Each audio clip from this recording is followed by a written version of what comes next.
On occasion of sit-out protest against rape and defilement of babies and children, which is why we are doing this today. The issues of rape or defilement have become a cause for concern with its increase and obvious lack of prosecution of rapists and defilers. The recent defilement and death of the little girl of 14-year-old has necessitated a simultaneous sit-out on the 3rd of August 2017 in front of Benue State Government House and across 9 states including FCT Lagos, Imo, Enugu, Kaduna, Gombe, Rivers, Delta, Benue, and Federal Capital Territory, Abuja, from 8:30 a.m. to 11 a.m. There is a law against rape and defilement at the federal level, the VAP Act. In Lagos State, the law stipulates life imprisonment or jail not less than 14 years with adequate financial compensation. Yet, culture of silence and shame, religious interference, and official inaction has interfered with the justice system. We are calling on the government to do something against this. Rape or defilement has far-reaching consequences on the survivor and victim's family, which we all know. We call on all to support this sit-out action. Black on black symbolizes pain, hurt, and grief of the violation of babies and children and women, which is why you see us all on black. This sit-out in Benue State is organized by Women's Situation Room Nigeria, which is a program of WILF Nigeria in partnership with Alliance Against Domestic Violence and Abuse. AADVA is made up of various NGOs and citizens spearheaded by Acts Generation who believes more is achieved with one voice. And this activity is implemented in Benue State by Civil Organization Research, Advocacy and Funding Initiatives Development, that is CORAFID.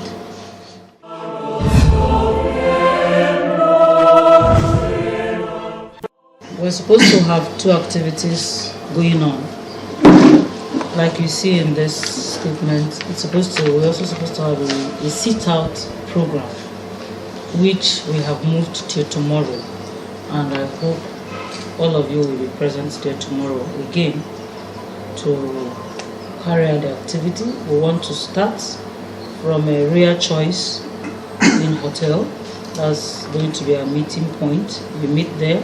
Then we take off from there, walk down to Government House, and sit out there until they come to answer to this call.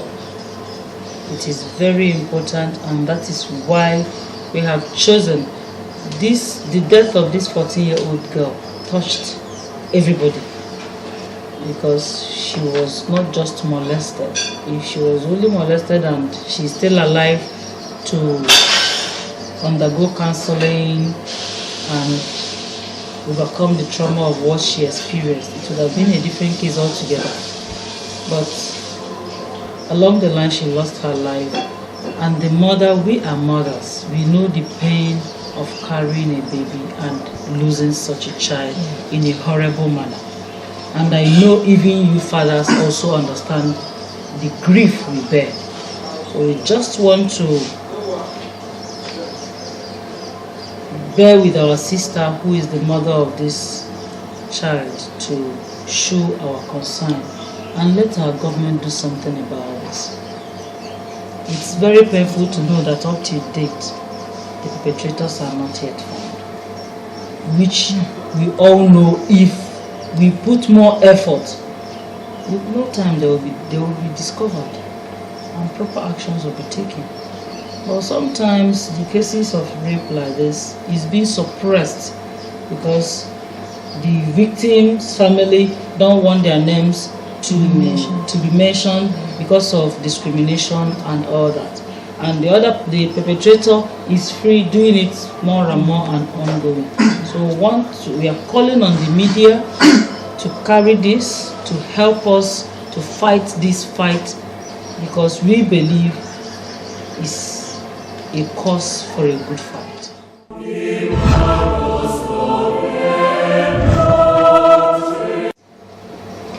We want the perpetrators to be found and be punished, and we want a compensation for the family. And apart from that, there are also laws prohibiting this act, this kind of attitudes. And we want it to be passed. Those that have not been passed, we need it to be passed. We want it to be implemented.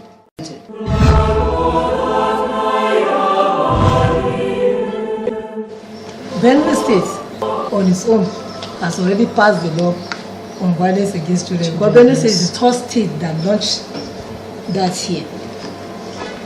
The issue is that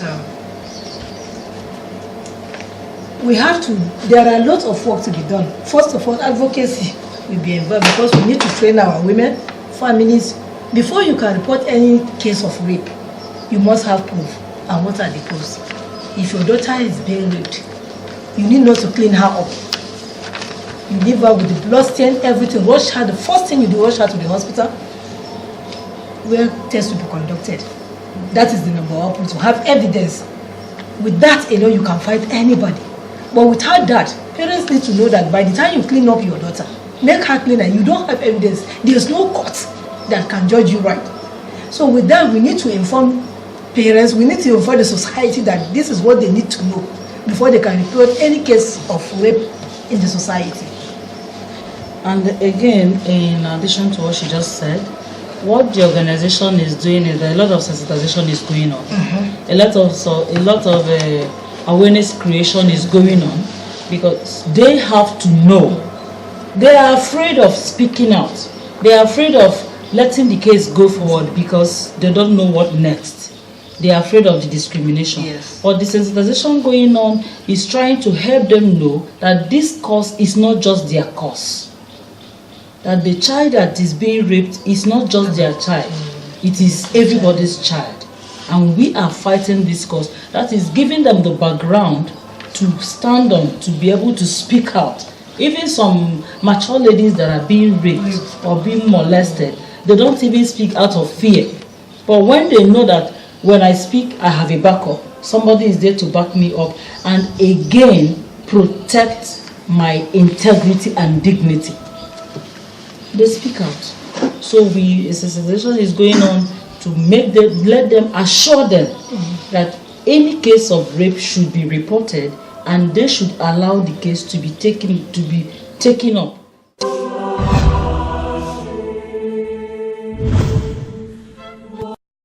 The first challenge I would say we encountered was reluctance in accepting new initiatives by our people. It is quite on the high side. When you introduce something new, they are not interested in it until they see an activity that 10 persons should do for you to have a result. They will wait, let one person do it before they will come and say, oh, okay, we are interested, let's support. So that is one. And secondly,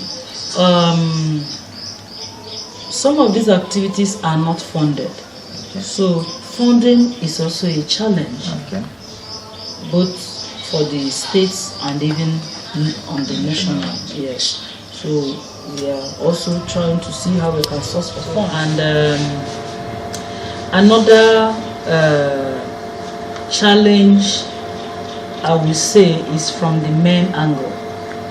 Men not allowing their women to participate, to know their rights, to fight for their cause. It's quite a big challenge. The challenge is to speak out actually is a challenge. Like in the Muslim community, Our women are far, but I'm happy that when you create awareness and you are among them always, equally tell them what their rights is. They talk. If I'm in their midst, they used to tell me. There are a lot of them that their children are being abused in the community. But if the mother wants to talk, the father will say, he's so man's son. I don't want trouble. So he keep quiet. And the mothers are not telling me that they are living with that pain. Because they are the only ones that know the pain of their daughters. Fathers don't know. So, when they complained, 1 person, 2 persons, 3, I now made it an issue to sit down and talk to our men. It's not right for you to treat them this way. Allow them, let them, by allowing them to talk, you are allowing them to air whatever they have in them. Because when they believe that, we know that we are not equal to you people. Even God that created us gave you people the upper hand, and we are not competing. But there are things men actually supposed to know that. They're supposed to, give us that gap of our pains out when it comes to issue of, bringing our child upbringing. The whole 24 hours she may be out. Who is in the house with the children, the mother? She suffers virtually everything. So that right of, allowing the Muslim women to have a voice to talk, I think they come out to talk. But the only issue we are having in the society is that laws are being passed, but it's not being implemented. A girl of 4 years was raped in the Muslim community in the morning they called me. And that same morning we had a meeting, I went there. The most unfortunate thing is that boy was released on bail because they were able to settle the police. And the